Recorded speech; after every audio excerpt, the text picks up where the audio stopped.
আমরা আজকে ইনশাআল্লাহ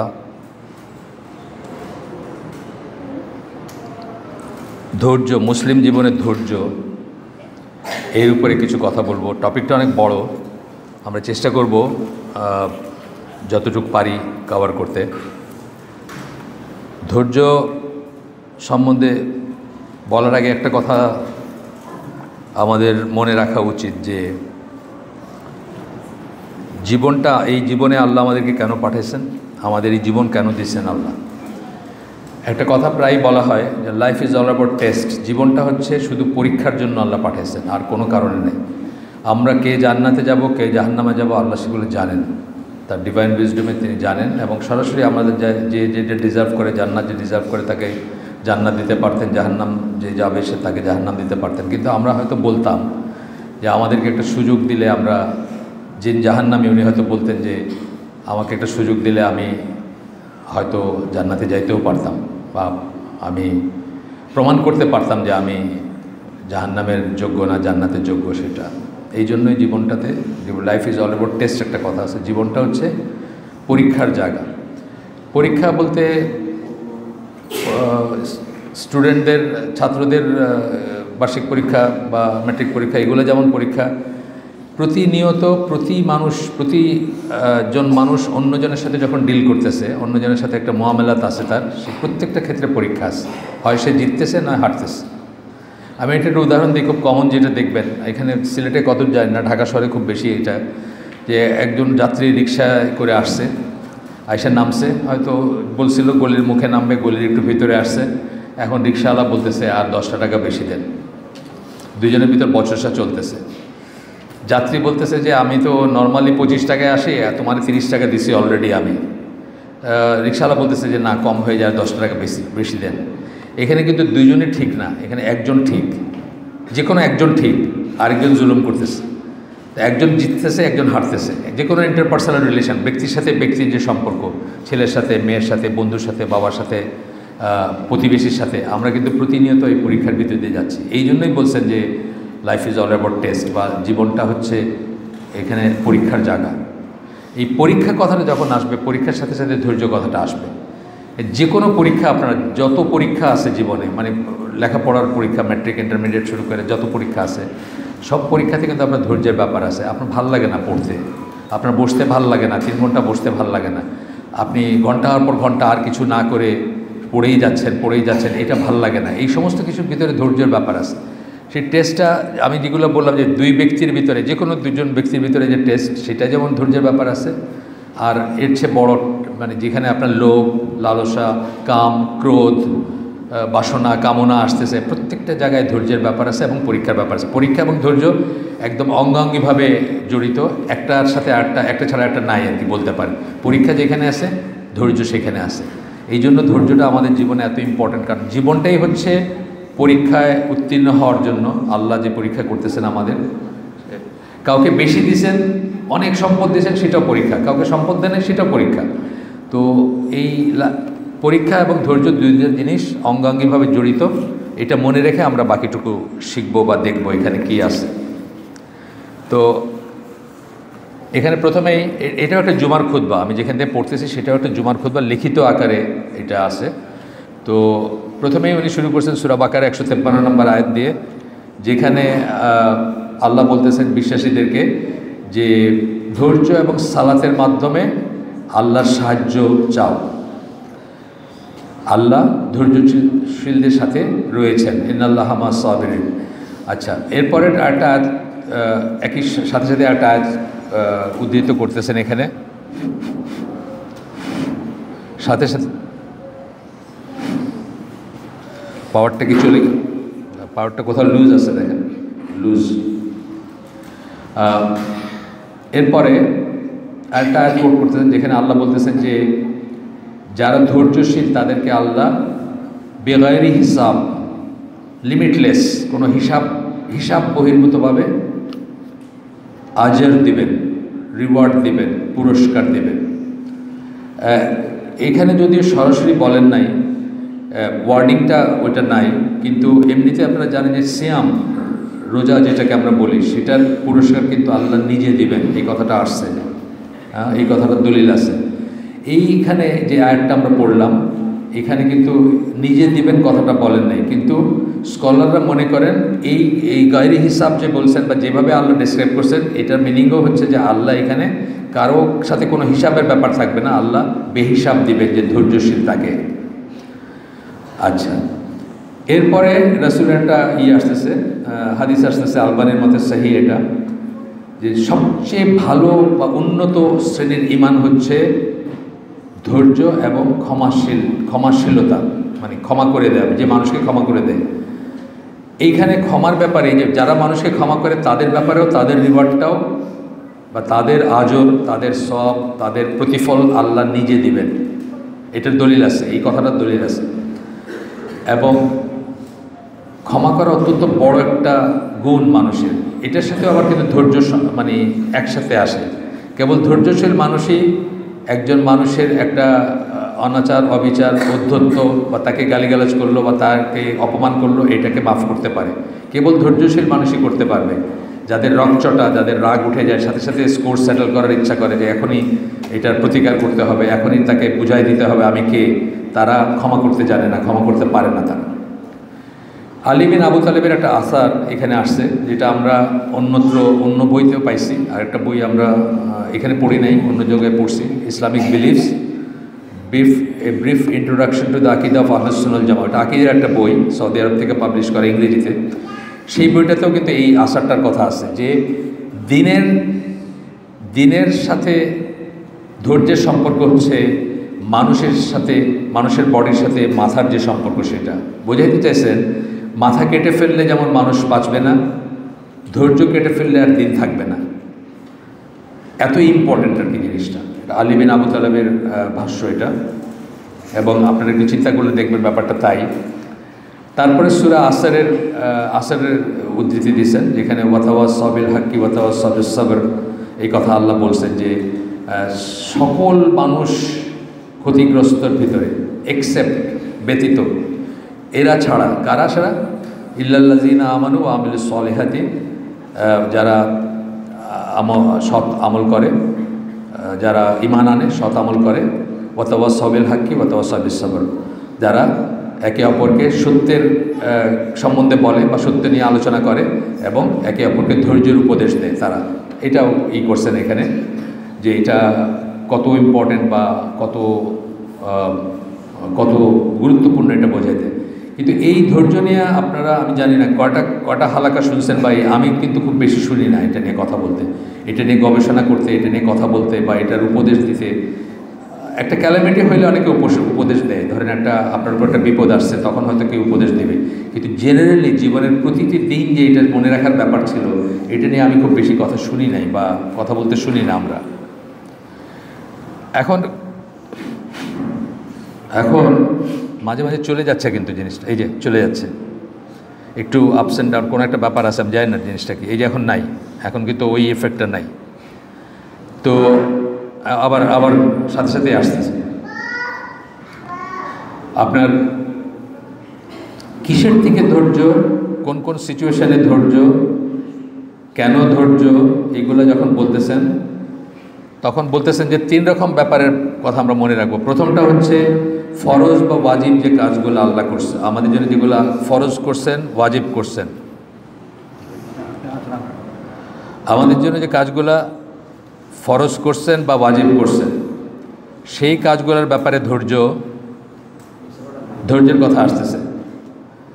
যে আমাদের ধরেন সালাত, সিয়াম, যাকাত, হজ, জিহাদ, প্রত্যেকটা ক্ষেত্রে আপনি দেখবেন ধৈর্যের ব্যাপার আছে, প্রতিটি ক্ষেত্রে ধৈর্যের ব্যাপার আছে।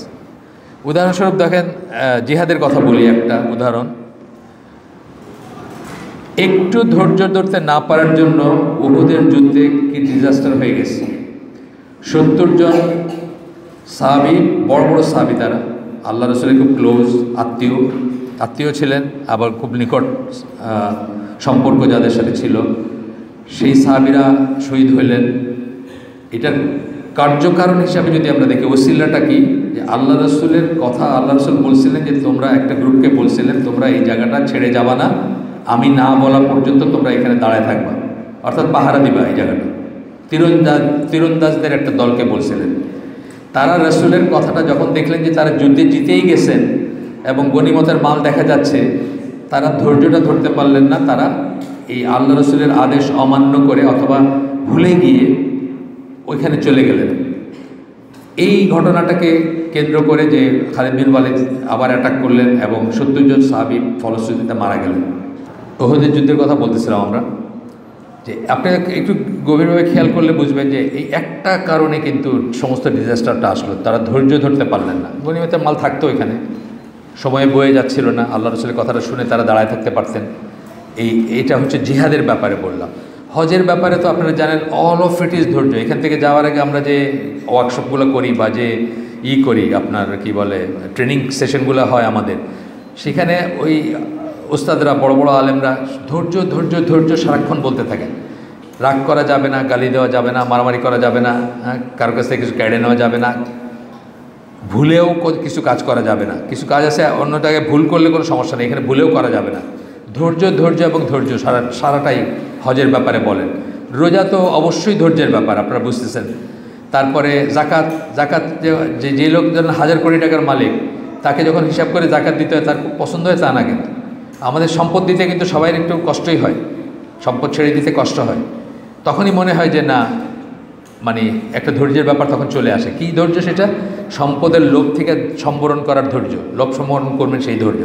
এভাবে সালাতের ব্যাপারে দেখেন, যারা লেজি, অনেকে দেখবেন জোহরের সালাত গপ্প করতে করতে, নানা রকম কাজ করতে করতে, অফিসের কাজ এটা করতে করতে, ও আচ্ছা প্রায় আসর হয়ে গেছে, তখন গিয়ে পড়তেছে। তার উচিত ছিল আগেই এটাই করা। মানে লেজিনেসটা হচ্ছে এখানে যে সে যে ঢিলাঢালা হলো, সেই ঢিলাঢালা হওয়াটা কিন্তু তার প্রপার সময়ে প্রপার জিনিসটা করতে পারলো না।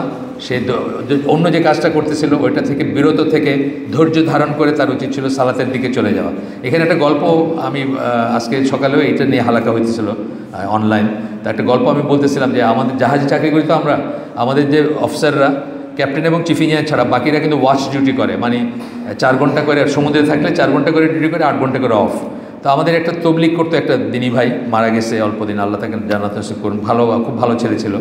তো সে সেকেন্ড অফিসে ছিল। সেকেন্ড অফিসের ডিউটি হচ্ছে রাত্রে 12টা থেকে 4টা পর্যন্ত, একদম ডগ ওয়াচ বলি আমরা। সারা জাহাজ ঘুমায় যখন, তখন তাকে ডিউটি করতে হয় আর কি। তো ওই ডিউটির পরবর্তীতে যিনি আসেন ডিউটিতে, তাকে চিফ অফিসার বলি আমরা। উনি 4টা থেকে 8টা পর্যন্ত করেন ডিউটি। তো উনি আসছেন, ওর ডিউটি শেষ, কিন্তু ও বসে আছে কেন? 4টা তো 5টা বা 5:30টার দিকে ভোর হবে, মানে সুবহ সাদেক, তখন সে ফজরের নামাজটা পড়ে তারপরে ঘুমাবে। তো উনি যিনি আসছেন, সিনিয়র যিনি আসছেন পরের ওয়াচে, উনিও কিন্তু ওর ক্যাডেট কলেজের, মানে ফৌজদার ক্যাডেট কলেজের এক বড় ভাই। উনি তখন দিনদার ছিলেন না। তো উনি ওরে বলতেছে, যাও গিয়া ঘুমাও মিয়া, মানে এই বৈশা রইছো 1.5 ঘন্টা 2 ঘন্টা রেস্টের সময়, এখন এটার কোনো মিনিং হয় যে তুমি ডিউটি শেষে অপেক্ষা করতেছো? উইঠা নামাজ পড়ে নিও পরে সকালে আর কি, উইঠা সূর্যের ওঠার পরে ঘুম থেকে ওইটা পরে নামাজ পড়ে নিও। এই যে ছেলেটা বসেছিল, ধৈর্যের কথা বলতেছে, নামাজের সাথে ধৈর্য কীভাবে সম্পৃক্ত। তার হয়তো টায়ার্ড লাগতেছে, সে 4 ঘন্টা ডিউটি করছে, তার ঘুমের দরকার আছে, আবার সে দুপুর 12টায় ডিউটিতে আসবে, কিন্তু সে ধৈর্য ধরে বসে আছে কেন? সালাদটা যেন সময় মতো করতে পারে। সালাদের ধৈর্যের কথা বললাম, বাকিগুলো তো আগেই বললাম। তো গেল এইগুলা। তো প্রথম যে ধৈর্যের কথা বলতেছেন, এটা হচ্ছে আপনার অব্লিগেটরি কাজ যেগুলো ফরজ ওয়াজিব, সেগুলোর ব্যাপারে যে আমাদের ধৈর্যের প্রয়োজন আছে, সেটা বোঝাইতে গিয়ে আমরা মানে প্রথম পয়েন্টে কিছুই বললাম। এখানে একটা আয়াত আছে যে সূরা তহা 132 নম্বর আয়াত। তো সালাত করতে বলতেছেন, নিজের এবং নিজের ফ্যামিলিকে, পরিবারকে সালাত আদায় করতে বলতেছেন বা সালাত কায়েম করতে বলতেছেন আল্লাহ। And be patient in offering them, এবং ধৈর্য সহকারে সালাত আদায় করতে বলতেছেন। ধৈর্য সহকারে মানে কি? ধীরে সুস্থে। সালাতের ধৈর্যের ব্যাপার আছে না? অবশ্যই আছে। আপনার ক্রিকেট খেলা চলতেছে, টেলিভিশনে রাইখা এসে আপনি দাঁড়াইছেন সালাতে, আপনি ঠোকর দিয়া চটপট শেষ করে চলে গেলেন, আপনার ধৈর্য থাকলো না। সালাত ধীরে সুস্থে, এই কিন্তু রোকন, কিন্তু সালাতের ধীরে সুস্থে সালাত আদায় করতে হবে। তো এইখানে ধৈর্যের ব্যাপার আছে, প্রত্যেকটা ফেজে আছে ধৈর্যের ব্যাপার। গেল এইরকম আরও অনেক কথা বলছেন এখানে, আমরা একটু করব, আপনার একটু স্কিপ করে যাব, না আমরা শেষ করতে পারবো না আজকে। এরপরে আবার সূরা বাকারার ওই 153 নম্বর আয়াত যেটা আমরা পড়ে আসছি সেটা আবার উল্লেখ করতেছেন যে সবর এবং সালাতের মাধ্যমে আল্লাহর কাছে সাহায্য চাইতে বলতেছেন, এবং এটা বলতেছেন যে প্রপারলি মানে সঠিকভাবে সালাত আদায় করতে হলে ধৈর্যের ব্যাপার আছে, সেটা আমাদের মনে করায় দিচ্ছেন। আচ্ছা, গেল আরও বেশ কিছু কথা আছে, এগুলো আমরা করে যাব, স্কিপ করে যাব, বাদ দিয়ে যাব ইসের জন্য। এরপরে একটা আয়াত বলতেছেন সূরা আলে ইমরান 142 নম্বর আয়াত, বলতেছেন যে তোমরা কি মনে করো যে তোমরা জান্নাতে চলে যাবা? এটা জানার আগেই, আল্লাহ এটা জানার আগেই যে কে তোমাদের ভিতর সত্যি সত্যি ধৈর্যশীল, কে তোমাদের ভিতর সত্যি সত্যি মানে প্রচেষ্টা করছে বা সংগ্রাম করছে আল্লাহর পথে, সেটা জানার আগেই তোমরা চলে যাবা জান্নাতে। মিনিং আল্লাহ আমাদেরকে এই আবার মানে জিহাদের কথা বলছেন, জিহাদ স্ট্রাগল বলতে জিহাদের কথা বলছেন, আর এমনিতে সবরের কথা বলছেন, পেশেন্ট কারা কারা ধৈর্যশীল সেটা জানার আগেই তোমরা জান্নাতে চলে যাবা। তারপরে সূরা মুহাম্মদের 31 নম্বর আয়াতে সিমিলার কথা আছে যে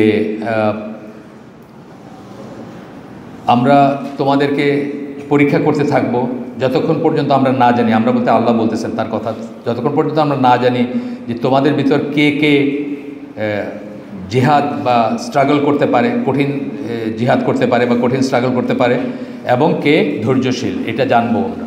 এটা জানা পর্যন্ত, না জানা পর্যন্ত আমরা তোমাদেরকে পরীক্ষা করতে থাকব। আচ্ছা, গেল এটা।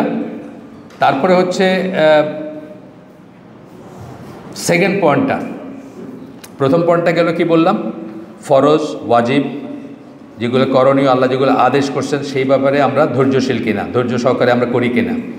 সেকেন্ড পয়েন্টটা বলতেছেন যে এইটা যখন এমন মানুষ আছে যারা এই সব কটা ধৈর্য সহকারে করে কিন্তু একটা গুনার কাছ থেকে নিজেকে বাঁচাতে পারে না, তাহলে সেকেন্ড ক্যাটাগরির ধৈর্য হচ্ছে আল্লাহ যা নিষেধ করছেন সেটাতে ঝাঁপ দেওয়ার থেকে নিজেকে বিরত রাখতে পারেন কিনা, সেই ধৈর্য আপনার আছে কিনা।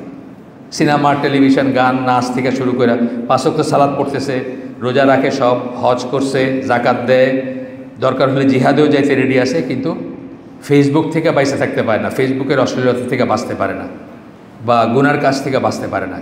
এই সেকেন্ড ক্যাটাগরি হচ্ছে সেই ধরনের ধৈর্যের কথা বলতেছেন। এখানে বলতেছেন যে অনেক করছেন, মানে এখানে অনেক কথা বলছেন। তারপরে একটা জায়গায় এসে রাসূল সাল্লাল্লাহু আলাইহি ওয়াসাল্লামের একটা কথা বলতেছেন, উদ্ধৃত করতেছেন এখানে, যে উনি বলছেন road to paradise is paved with hardship and the road to hell is paved with desires. জান্নাতের পথটা কঠিন, ওইটার রাস্তাটার পথটা কঠিন, কণ্টকপূর্ণ, উঁচা নিচা, কাটা আছে অনেক কিছু। আর জাহান্নামের পথটা হচ্ছে ডিজায়ার দিয়া, কামনা বাসনা দিয়া সেই পথটা পূর্ণ। আপনার কামনা বাসনা, আপনার ডিজায়ার আপনাকে সেই পথে টাইনে নিয়ে যাবে, জাহান্নামের পথে, রাসূলের কথা। আচ্ছা, এরপরে যেহেতু এই বইটা যিনি লিখছেন তিনি কনভার্টেড মুসলিম, ধর্মান্তরিত মুসলিম, উনি আমেরিকায় থাকেন, ইমাম, মসজিদের ইমামও, এবং অনেক বড় একজন আলেম, অনেক লেখালেখি তার। তো উনি তারপরে বলতেছেন যে ওইখানে যেসব আমাদের দেশগুলো থেকে যে ছেলেপেলেরা যায় তারা গিয়ে উনি দেখেন যে ভালো মুসলিম ফ্যামিলি থেকে গেছে, গিয়ে ওইখানে আপনার ওদের লাইফস্টাইল যেগুলো খুব ওর পারমিসিভ সোসাইটি না, ওইখানে আমাদের এখানে অনেক কটা প্রতিবন্ধকতা আছে, ফ্যামিলির প্রতিবন্ধকতা আছে, পাড়া প্রতিবেশীর প্রতিবন্ধকতা আছে, যে মসজিদে যায় নামাজ পড়তে সবসময় সেই দিনী ভাইদের সাথে উঠা বসা আছে। সুতরাং মানুষ কিন্তু অনেক খারাপ কাজ চাইলেও করতে পারে না, অটোমেটিক্যালি বিরত থাকে। এছাড়া হায়া শরমের ব্যাপারগুলো আছে, কিন্তু ওই সমস্ত দেশে গেলে ওই টেম্পটেশনগুলোর জন্য দেখা যায় যে অনেকে একদম টোটালি গোল্লায় যায়। এই জন্য বলতেছেন যে ওইগুলোর থেকেও পেশেন্সের ব্যাপার আছে, ধৈর্যের ব্যাপার আছে। খারাপ কাজের যে টেম্পটেশন আসবে যে প্ররোচনা আসবে, ভিতরে যে রিপোর্ট যে তাড়না আসবে, সেখান থেকে ধৈর্যের ব্যাপার বলতেছেন সেকেন্ড টাইপের। 3 নম্বর টাইপের ধৈর্য বলতেছেন বা ক্ষেত্র বলতেছেন ধৈর্যের, যে আল্লাহ আপনাকে যা দিছেন এবং যা দেন নাই, দুইটার ব্যাপারে আপনার ধৈর্যের ব্যাপার আছে। কেন বললেন যে দিছেন এবং দেন নাই? অনেক সময় দেখা যায় যে যাকে দিছেন তার পরীক্ষাটা অনেক বড়, যাকে দেন নাই তার চেয়ে। যাকে দেন নাই তার খুব বেশি লিভারেজ নেই, সে বেশি কিছু করতে পারে না, অনেক কিছু থেকে সে অটোমেটিক্যালি বিরত থাকতেছে। কিছু তাকে দিছেন, তার অহংকার আসবে, তার ফুটানি আসবে, তার আরামায়েশ আসবে, তার লাক্সারি আসবে, তার অনেক রকমের খারাপ জিনিসের সুযোগ থাকবে, তার সাধ্য থাকবে, ক্ষমতা থাকবে, তার পরীক্ষাটা অনেক বড়। এই জন্য বলতেছেন আল্লাহ যা দিছেন এবং যা দেন নাই সেটার ব্যাপারে ধৈর্য, দেন নাইয়ের ব্যাপারে ধৈর্য আছে। আল্লাহ আপনাকে একটা কিছু দেন নাই, আপনি সবর করলেন বা আপনার উপরে একটা বিপদ আসলো বা একটা কিছু আল্লাহ নিয়ে গেলেন আপনার কাছ থেকে। আমি আমার নিজের কথা বলতেছিলাম যে অনেক সময় আমার প্রিয় একটা জিনিস, সেটা খুব ছোটো জিনিস হইতে পারে, হাত থেকে পড়ে ভেঙে গেল, আমার খুব আফসোস লাগে। ধরেন একটা টেলিফোন, আমার একটা ফোন খুব হাত থেকে পড়লো, ওই ডিসপ্লেটা একদম 2 ভাগ হয়ে গেল, মানে একটা ফাটা হয়ে গেল, ফেটে গেল, খারাপ লাগে। আমি এখন নিজেকে কি বলি যে আমি তো থাকবো না এখানে, আমি তো আমার সবচেয়ে প্রিয় জিনিসটা কি, আমার প্রাণ, তাই না? মানুষের জীবনটা সবচেয়ে প্রিয় না মানুষের? আমি তো কালকে না থাকতে পারি বা আজকে রাতেই না থাকতে পারি। সো এটা নিয়ে আর চিন্তা করে লাভ নেই। যে জিনিসটা পাস্ট হয়ে গেছে, যে জিনিসটা হয়ে গেছে, ঘটে গেছে, সেটা কিন্তু কদর আপনার, সেটা আল্লাহ স্যাংশন করছেন, আল্লাহ অনুমোদন দিয়েছেন। খারাপ হোক ভালো হোক সেটা অন্য কথা, অনুমোদন দিয়েছেন, এই বুঝটা রাখতে হবে এবং এটা আপনি আর ফিরে আনতে পারবেন না বা এটা উল্টা যাওয়ার কোনো রাস্তা নেই। সুতরাং আপনার উচিত ধৈর্য ধারণ করতে। আমি নিজের ব্যাপারে এটা করি। আমি দেখছি যে আমার অনেক সময় খারাপ লাগে, একটা শখের জিনিস পড়ে গেল, একটা কলম, একটা চশমা বা একটা কিছু, মানে একদম মানে কোনো কারণ ছাড়াই জিনিসটা নষ্ট হয়ে গেল, খারাপ লাগে, কখনো রাগ লাগে, কিন্তু আমি সাথে সাথে নিজেকে মানে বোঝানোর চেষ্টা করি যে আমি তো থাকবো না, মানে কালকের দিনটা আমি নাও দেখতে পারি, তখন দেখবেন আর খারাপ লাগতেছে না। যাই হোক, এখানে এই টাইপের কথা বলতেছেন যে আল্লাহ যা দিছেন এবং যা দেন নাই সেটার কথা বলতেছেন। যে অনেক সময় দেখা যায় যে আল্লাহ যে দিছেন সেটাকে ঠিক মতো নিয়ন্ত্রণ করতে না পাইরা অনেক ঐশ্বর্য দিছেন, অহংকার করলাম, দুর্বল মানুষদের উপর অত্যাচার করলাম, যাকে খুশি তাকে চোখ রাঙাইলাম, অপমান করলাম মানুষকে। তারপরে ওই দেখেন না বড় লোকরা কী করে বাড়িতে, দেখেন না বাড়িতেছে না সব, মানে একটা বউ আছে, সাইড লাইনে 3টা গার্লফ্রেন্ড রাখলাম, আরও কত রকমের, যত রকমের হইতে পারে খারাপ কাজ, সব কিছু কিন্তু আপনার একটা সামর্থ্য হয়ে গেল। এটার থেকে বেঁচে থাকা বা এটাতে ধৈর্য ধারণ করা কিন্তু খুব ইম্পর্ট্যান্ট এবং খুব শক্ত এবং কঠিন একটা পরীক্ষা আপনার জন্য। আবার যা দেন নাই সেটার ব্যাপারও তাই। এখানে সূরা মারিজের একটা না 19, 20, 21, 22 4টা আয়াত কোট করতেছেন, যেখানে বলতেছেন যে যাকে দেন আল্লাহ সে যেমন, এবং যাকে দেন নাই আল্লাহ, তারা দুই পক্ষই কিন্তু কেউ অ্যাংশাস থাকে। যাকে দিয়েছেন সে কিন্তু অ্যাংশাস থাকে, অ্যাংশাস মানে সে টেনশনে থাকে। আপনি দেখবেন বড় লোকদের হার্ট ডিজিজ হয়, বড় লোকদের প্রেশার হয়, বড় লোকদের ডায়াবেটিস হয়, তাই না? কারণ কি, তার যা আল্লাহ যেটা দিয়েছেন ওটাকে কেমনে সে ধরে রাখবে, এটা নিয়ে সে খুবই। বড় লোকদের বাসাগুলো দেখেন সব দুর্গের মতো হয় না, বিশাল লৌহ কপাট, 2টা শান্তি, 3টা সিকিউরিটি দাঁড়ায় আছে, আপনার 14 গোষ্ঠীর হিসাব নিয়ে তারপর আপনার ভিতরে ঢুকতে দিবে। এর পেছনের কারণটা কি? ওনার যে ঐশ্বর্য ওইটাকে উনি মানে প্রোটেক্ট করতে চান, সংরক্ষণ করতে চান না যে এটা কেউ নিয়ে যাক, বা কেউ অন্য কারোর সাথে শেয়ার করতে চান না, অথবা ভয় পান যে কেউ নিয়ে যাবে বাই। তো এই জন্য আপনার তার ভিতরেও অ্যাংশাসনেস থাকে, এটা বলতেছেন আল্লাহ এখানে। আবার যাকে দেন নাই তার ভিতরে গ্রাজ থাকে, গ্রাজ, আর আমার দিলাম না, আমার এটা হলো না, আমি ক্লাসের ফার্স্ট বয় ছিলাম, এখন আমি ধরেন 10,000 টাকার একটা চাকরি করি, কিন্তু আমার সেকেন্ড বয়টা এখন আমেরিকায় থেকে ধরেন 2 লাখ টাকা কামায়। গ্রাজ, ভিতরে একটা গ্রাজ থাকতে পারে। যাকে দেন নাই তার ভিতরে গ্রাজ থাকতে পারে। 2 শ্রেণীর কথা এখানে বলা হচ্ছে, কিন্তু এক্সেপশন বলা হয়েছে কাদের? যারা সত্যিকার কায়ে মনে আল্লাহর ইবাদত করে, কনস্ট্যান্ট, মানে একদম কায়ে মনে এবং প্রতিনিয়ত, মানে রেগুলারভাবে আল্লাহর ইবাদত করে, তারা এইরকম হবে না। কিন্তু তাছাড়া মানুষের ভালো হইলে সে অ্যাংশাস থাকবে, খারাপ হলে তার ভিতরে গ্রাজ থাকবে। এই কথা বলতেছেন এই আয়াতে, এই কটা আয়াতে, এখানে 4টা আয়াত 19, 20, 21, 22। তারপরে একটা হাদিস আসতেছে, এটা হচ্ছে মুসলিমের হাদিস। আল্লাহ রাসূল সাল্লাল্লাহু আলাইহি ওয়াসাল্লাম বলতেছেন, একজন বিশ্বাসীর জীবনে যা কিছু ঘটে সেটা তার জন্য ভালো, যাই ঘটুক সেটা, এবং এটা কেবল বিশ্বাসীর বেলায় সত্য। তারপরে বলতেছেন, আল্লাহ যদি তাকে নিয়ামত দেন সে তখন শুকরিয়া করে আল্লাহ, এবং এটা তার জন্য ভালো। আর কোনো ফিতনা অথবা কোনো বিপদ যদি তার উপর পতিত হয়, তার উপর কোনো বিপদ যদি আসে, কোনো দুর্ঘটনা ঘটে, হার্ডশিপ, সে আল্লাহর ওয়াস্তে ধৈর্য ধারণ করে। এই কথাটা কিন্তু ইম্পর্ট্যান্ট। আল্লাহর ওয়াস্তে ধৈর্য ধারণ করা মানে আল্লাহর কথা স্মরণ করে ধৈর্য ধারণ করা। আপনার উপর একটা বিপদ আসছে, কিছু একটা ঘটছে, ঘরে কিছু একটা ভেঙে গেছে, আপনার ঘর ভেঙে গেছে বা কিছু যে কোনো ধরনের কিছু, গাড়ির উপরে একটা কিছু পড়ে গেছে। আপনি অনেকক্ষণ চিল্লাচিল্লি করলেন, লোক জড়ো করলেন, চিল্লাচিল্লি করলেন, ঝগড়া করলেন, তারপরে বললেন আর কি আর করা যাবে, বাধ্য। এই ধৈর্য না, ধৈর্য ধরতে হবে যখন প্রথম ঘটনাটা ঘটছে তখনকার ধৈর্য। তখন মনে রাখতে হবে যে আল্লাহ চান আমরা এই অবস্থায় ধৈর্য ধারণ করি, এবং এই জন্য আল্লাহ বেগাইরি হিসাব আমাদেরকে আজর দিবেন বলে ওয়াদা করছেন। এই কথা মনে করে আপনি ধৈর্য ধারণ করবেন। এই জন্য ধৈর্যের সাথে উনি বলে দিচ্ছেন যে যদি কোনো বিপদ পড়ে তাহলে he is patient for the sake of Allah, আল্লাহর জন্য সে ধৈর্যশীল হবে, and that is also good for him, এবং সেটাও তার জন্য ভালো। কেন ভালো? এই কারণে ভালো যে আল্লাহ ওয়াদা করছেন যে ধৈর্য ধারণ করবে তাকে মানে লিমিটলেস বা কোনো হিসাব ছাড়া সোয়াব বা আজর দিবেন, পুরস্কার দিবেন আল্লাহ।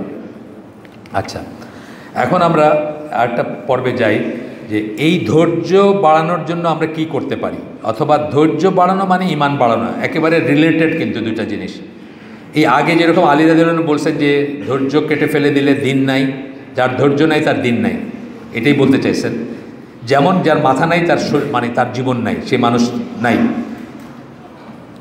সুতরাং ধৈর্য যখন বাড়বে অটোমেটিক্যালি তার সাথে আপনার ইমান বাড়বে, এবং অটোমেটিক্যালি আপনি জান্নাতের পথে আপনার যাত্রা আগায় যাবে। আপনার একজন এখানে নাই, ওইটা ঘটনাটা নাই, একজন সাহাবীর কথা আল্লাহ রাসূল সাল্লাল্লাহু আলাইহি ওয়াসাল্লাম বলছিলেন যে কেউ যদি জান্নাতি দেখতে চায়, যে দেখানো এই লোকটা যাইতেছে। তো আরেকজন সাহাবী তার ঘরে গিয়ে 3 রাত থাকছেন। জানেন আপনার গল্প, আমি জাস্ট মানে হাদিসের গল্পটা বলতেছি, টেক্সট আমার মুখস্থ নাই। তো 3 রাত গিয়ে থাকছে তার ঘরে, কিন্তু তাকে কোনো বিশেষ আমল করতে দেখে নেই আরেকজন সাহাবী। এমনও না যে সারা রাত তাহাজ্জুদ পড়ে বা এরকম কিছু না। তখন জিজ্ঞেস করছেন যে আপনার এমন কি গুণ আছে যে জন্য আল্লাহ রাসূল আপনাকে সার্টিফাই করছেন যে আপনি জান্নাতি? তখন উনি বলছেন যে আমি যখন রাতে ঘুমাইতে যাই, যে যা করছে আমার প্রতি, অন্যায় করুক, দুর্ব্যবহার করুক, আমি সবাইকে মাফ করে দিয়ে এসে ঘুমাইতে যাই। সুবহানাল্লাহ। মানে এটা কিন্তু মাফ করাটা কিন্তু একটা বিশাল ধৈর্যের ব্যাপার। যার ধৈর্য নাই সে কিন্তু মাফ করতে পারবে না মানুষকে। এই জন্য আল্লাহ বলছেন, ধৈর্যের ব্যাপারেও বলছেন, ইসের ব্যাপারেও বলছেন, যারা এই মানে মাফ করবে, যা মানুষ সবাইকে মাফ করে দেবে, মানুষকে মাফ করে দেয়, তাদেরকে আল্লাহ নিজে আজর দিবেন বা তাদেরকে নিজে পুরস্কৃত করবেন। আচ্ছা, তো প্রথম পয়েন্টটা বলতেছেন কী করে আমরা ধৈর্য বা ইমান বাড়াইতে পারি। ধৈর্য এবং ইমান রিলেটেড ব্যাপার, কিন্তু এখন আগেই বললাম আমরা যে একটার সাথে একটা যায়। যার ধৈর্য আছে বেশি, যত বেশি তার ইমান তত বেশি। রসুলের হাদিসটা বলি নাই এখন? আচ্ছা, না বলি নাই, ওটা 1 লাইনের একটা হাদিস আছে, দাঁড়ান না বললাম বোধহয় আপনাদের, বলছি 1 লাইনের একটা হাদিস আছে, আমার ঠিক মনে পড়তেছে না বলছি কিনা। সর্বশ্রেষ্ঠ ইমান হচ্ছে ধৈর্য এবং ক্ষমাশীলতা, বলছি বোধহয় প্রথম দিকে বলছি আমরা, ঠিক আছে। আসেন, প্রথম বলতেছেন যেটা, প্রথমে আমরা দেখব যে মানুষকে খুশি করার বা আর কাউকে খুশি করার কিছু নাই। খুশি করার চেষ্টা আমরা শুধু করব আল্লাহকে, প্রথমেই বলতেছেন এই কথাটা। আর কেউ এটা ডিজার্ভ করে না। আমি একটা মানুষকে খুশি করতে পারবেন না, প্রথম কথা। হ্যাঁ, যদি আপনার সব কিছু দিয়ে দেন তারপরে সে বলবে যে আরও কিছু দিলে ভালো হতো আর কি। মানুষকে খুশি করা যাবে না, এবং মানুষকে খুশি করার চেষ্টা করবো না। মানুষকে খুশি করার চেষ্টা করলে আপনাকে আল্লাহ মানুষের মুখাপেক্ষে রেখে দিবেন। মানুষকে খুশি করার চেষ্টা করে কোনো লাভ নেই। তো এখানে বলতেছেন যে একমাত্র আল্লাহই হচ্ছেন সেই সত্তা যাকে আমরা খুশি করার চেষ্টা করব বা প্লিজ করার চেষ্টা করব, এবং আর কাউকে এই করাটা, এমনকি নিজেকে খুশি করাটাও ইম্পর্টেন্ট না। নিজেকে খুশি করাটাও ইম্পর্টেন্ট না বলতেছেন। তার কারণ হচ্ছে যে আমাকে খুশি করতে গিয়ে কিন্তু আমি অনেক সময় ইসলামের যে বিধিবিধান তার বাইরে চলে যাব। নিজেকে খুশি করা মানে কি? আমার কামনা বাসনা আছে না, এগুলোই তো খুশি করা মানে কি? আমার এটা ইচ্ছা করে, সিনেমা দেখতে ইচ্ছা করে, গান শুনতে ইচ্ছা করে, নাটক দেখতে ইচ্ছা করে, খেলা দেখতে ইচ্ছা করে, নিজের যে হাওয়া যেগুলা, এটাকে খুশি করতে গেলে আপনি সব কিছুই হারাইতে পারেন। নিজেকেও খুশি করাটা ওয়ার্থ না এখানে বলতেছেন। আমরা মনে রাখবো যে আমরা শুধু আল্লাহকে খুশি করতে চাই, বা আল্লাহকে খুশি করাটা হচ্ছে ওয়ার্থ। এবং সেই জন্য কী করবো আমরা? সেই জন্য আল্লাহ যেহেতু ধৈর্য পছন্দ করেন, সেই জন্য আমরা ধৈর্য ধারণ করব।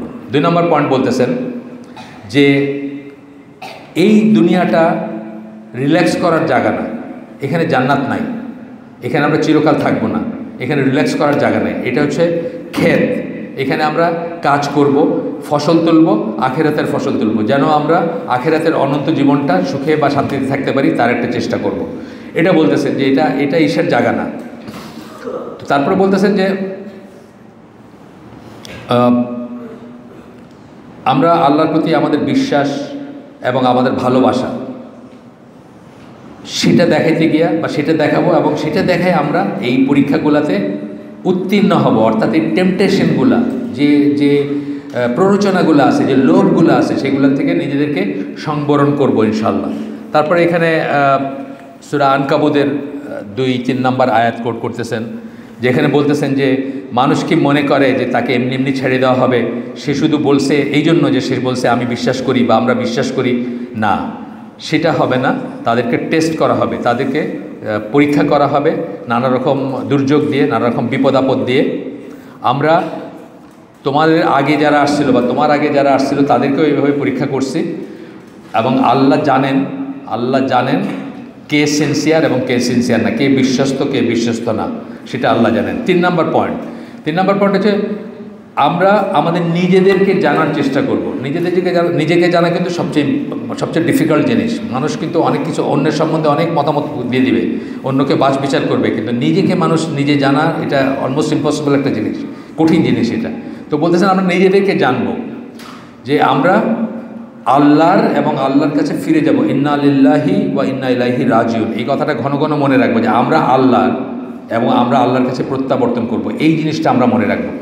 যেটা আমরা একটু আগে বললাম, যে আমার যখনই কিছু একটা নষ্ট হয়, এখন আমি সাথে সাথে মনে করি যে আমি তো থাকবো না। সুতরাং এই ইন্না লিল্লাহি ওয়া ইন্না ইলাইহি রাজিউন কথাটা যে সারমর্ম যেটা, সেটা আমি মনে করার চেষ্টা করি। 4 নম্বর পয়েন্টটা বলতেছেন যে আমরা যদি আল্লাহ ধৈর্যশীলদের সাথে আসেন,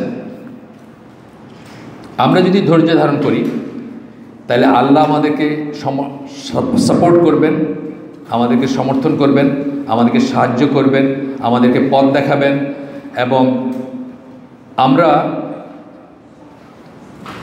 তার জন্য যখন তার জন্য যখন ধৈর্যশীল হব, তখন আমরা এই জিনিসগুলা হয়তো আশা করতে পারি বা আশা করতে পারবো।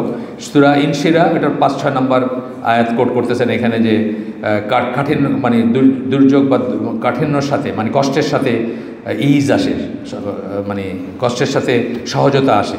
2বার করে আসে, দুইটা আয়াতে একই কথা 2বার আসে এখানে। তারপরে সূরা রুমের 60 নম্বর আয়াত কোট করতেছেন এখানে যে কোন একটা পরিস্থিতিতে আল্লাহ বলতেছেন যে তাহলে ধৈর্য ধারণ করো, আল্লাহর ওয়াদা সত্য। আল্লাহর ওয়াদা কি? আল্লাহ ওয়াদা করছেন যে যারা ধৈর্যশীল তাদেরকে আল্লাহ বেহিসাব আজর দিবেন, তাদেরকে সাহায্য করবেন, ধৈর্যের মাধ্যমে সাহায্য প্রার্থনা করতে বলছেন ইত্যাদি। এখানে সালামার একটা আসতেছে, রাসূল সাল্লাল্লাহু বলেন যে আল্লাহর বান্দা, এমন কোনো বান্দা নাই যার উপর কোনো একটা বিপদ আসে আর সে বলে ইন্না লিল্লাহি ওয়া ইন্না ইলাইহি রাজিউন, এবং আল্লাহকে বলে যে আল্লাহ আমাকে আপনি আজর দেন, প্রতিফল দেন, প্রতিদান দেন আমার এই বিনিময়, আমার যে কষ্টটা আসছে আমার উপরে, যে দুর্যোগটা আসছে তার বিনিময়, এবং আমাকে এর চেয়ে বেটার কিছু দেন, এর চেয়ে যা নিয়ে গেছেন বা যা আমাকে দেন নাই তার চেয়ে বেটার কিছু দেন। এমন কোনো মানুষ নেই যে এটা বলবে অথচ আল্লাহ তাকে কি করবেন, মানে প্রতিফল দিবেন না, পুরস্কার দিবেন না, এবং সে যা হারাইছে তার চেয়ে বেটার কিছু দিবেন না, বা সে যে পায় নাই সেটা বেটার কিছু দিবেন না। সালামা বলেন যে উনি এই দোয়াটা করছিলেন ওনার হাজব্যান্ড যখন মারা গেছিলেন, আবু সালামা যখন মারা গেছিলেন এই দোয়াটা করছিলেন, এবং আল্লাহ তাকে সেই হাজব্যান্ডের চেয়ে বেটার হাজব্যান্ড দিছিলেন, বেটার মানুষ দিছিলেন, কি রাসূল সাল্লাল্লাহু আলাইহি ওয়াসাল্লামের ওয়াইফ হয়েছিলেন উনি তারপরে। এই হাদিসটা প্রসঙ্গে উনি বলেন। 5 নম্বরটা হচ্ছে 5 নম্বর পয়েন্ট, যে আমরা মনে রাখবো যে যারা এই মানবকুল মানে মানব সৃষ্টির বেস্ট মানুষ যারা ছিলেন, কারা ছিলেন? নবী পয়গম্বর যারা ছিলেন, তারা কিন্তু ওই উন্নত চরিত্রের মানুষ হয়ে আমাদের চেয়ে অনেক বেশি পরীক্ষা, কষ্ট, ফিতনা এগুলোকে পার করে গেছেন তারা। সেই জায়গায় আমরা কিছুই না তাদের তুলনায়। তারপরেও আমাদের যে এই ধৈর্য, আমাদের উপর যে বিপদাবাদগুলো আসে ওগুলো তাদের তুলনায় কিছুই না। উদাহরণ দিয়েছেন কতগুলো, যে এইখানে এটা হয়েছে, এখানে এটা হয়েছে, সেগুলোতে আমি গেলাম না যেহেতু আমাদের সময় অত নাই ওগুলো নিয়ে কথা বলার।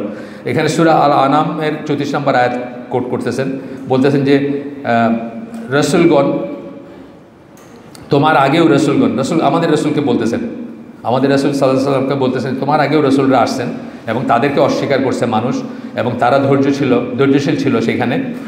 ওই অস্বীকার করা এবং তাদেরকে যে অত্যাচার করছে মানুষ, সেটার তারা ধৈর্যশীল ছিল এবং তাদেরকে কতক্ষণ ধৈর্য ধরছে তারা, যতক্ষণ আমাদের সাহায্য না আসছে। এটা দিয়ে আল্লাহ রসুলকে অনুপ্রাণিত করতে চাইছেন আল্লাহ অন্যদের উদাহরণ দিয়ে। এই ধরনের কথা আরও আছে এখানে, যাই হোক আমি বললাম না। আমরা একটা পড়ব এখন,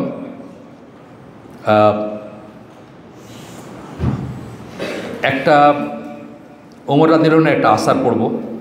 উনি বলেন, আমার উপর এমন কোনো বিপদ আপদ আসে নাই বা এমন কোনো পরীক্ষা বা এমন কোনো আসে নাই, এক্সেপ্ট মানে এমন কোনো মানে ঘটনা ঘটে নাই, খারাপ ঘটনা, যে আমি আল্লাহকে শুকরিয়া করতে পারছি। 4টা কারণে শুকরিয়া করছি আল্লাহকে। বিপদ আসছে কিন্তু আমি আল্লাহর শুকরিয়া করছি, সেটা বলতেছেন আমি। প্রথমটা হলো যে এটা আমার দিন নিয়ে আসে নাই বিপদটা, অর্থাৎ বিপদটা আমার ইমান চলে যেতেছে, আমি ইমান হারাই ফেলতেছি, এই ধরনের বিপদ ছিল না। এই জন্য আমি আল্লাহ শুকরিয়া করছি। কী হয়েছে? ধরেন একটা কিছু ভেঙে গেছে, একটা কিছু হারাই গেছে, একটা কিছু চুরি হয়ে গেছে, বা কোনো একটা আমি আহত হয়েছি, বা একটা কিছু অ্যাটলিস্ট আমার দিন নিয়ে টানাটানি পড়ে নাই, এই জন্য আমি আল্লাহর কাছে শুকরিয়া করছি আমার উপর যে বিপদ আসছে সেগুলো। 2 নম্বর কেন শুকরিয়া করছি? যে এর চেয়ে বড় কোনো বিপদ আসে নাই যেটা আমি বহন করতে পারতাম না। আল্লাহ আমাকে এমন বিপদ দিয়েছেন যেটা আমি বহন করতে পারছি বা আমি নিতে পারছি। এর চেয়ে বড় একটা হইতে পারতো যেটা আমি নিতে পারতাম না। এরপরে বলতেছেন যে আমি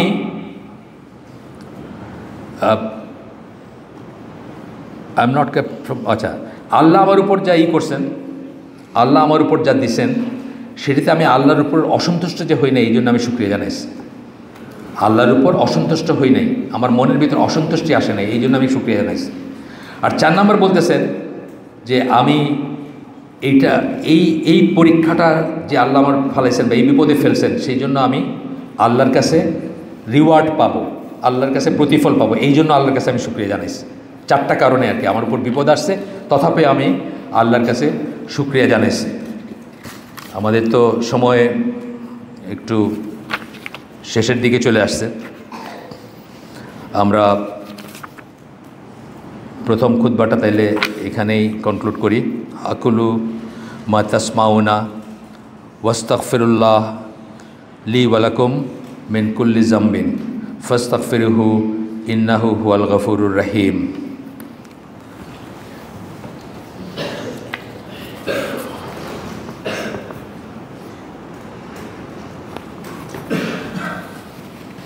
আলহামদুলিল্লাহ ওয়াসসালাতু ওয়াসসালামু আলা রাসূলিল্লাহ ওয়া আশহাদু আল্লা ইলাহা ইল্লাল্লাহু ওয়াহদাহু লা শারীকা লাহু ওয়া আশহাদু আন্না মুহাম্মাদান আবদুহু ওয়া রাসূলুহু। আমরা শেষ করে দেব ইনশাআল্লাহ, যতটুকু পারছি একটু টেনেই গেছি আমি। এখানে খুব মারাত্মক একটা কথা বলছেন, যে কথাটা আমি নিজে কোনোদিন আগে চিন্তা করি নাই। বলতেছেন যে ধৈর্যর যখন চ্যুতি হয় বা ধৈর্য নাই আমাদের ভিতরে, এইটার কারণ হচ্ছে আল্লাহর উপর ইয়াকিনের অভাব।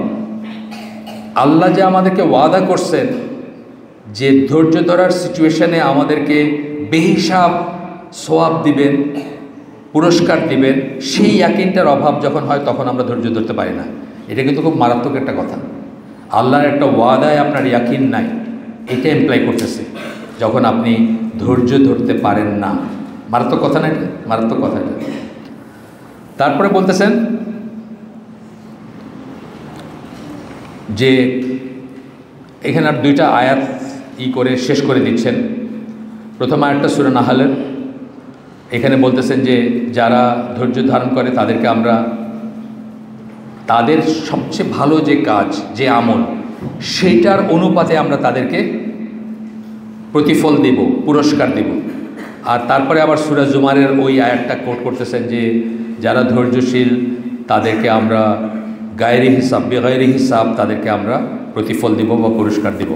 আমরা আমাদের মানে আলোচনা, খুতবার আলোচনা এখানে কনক্লুড করে দিই ইনশাআল্লাহ।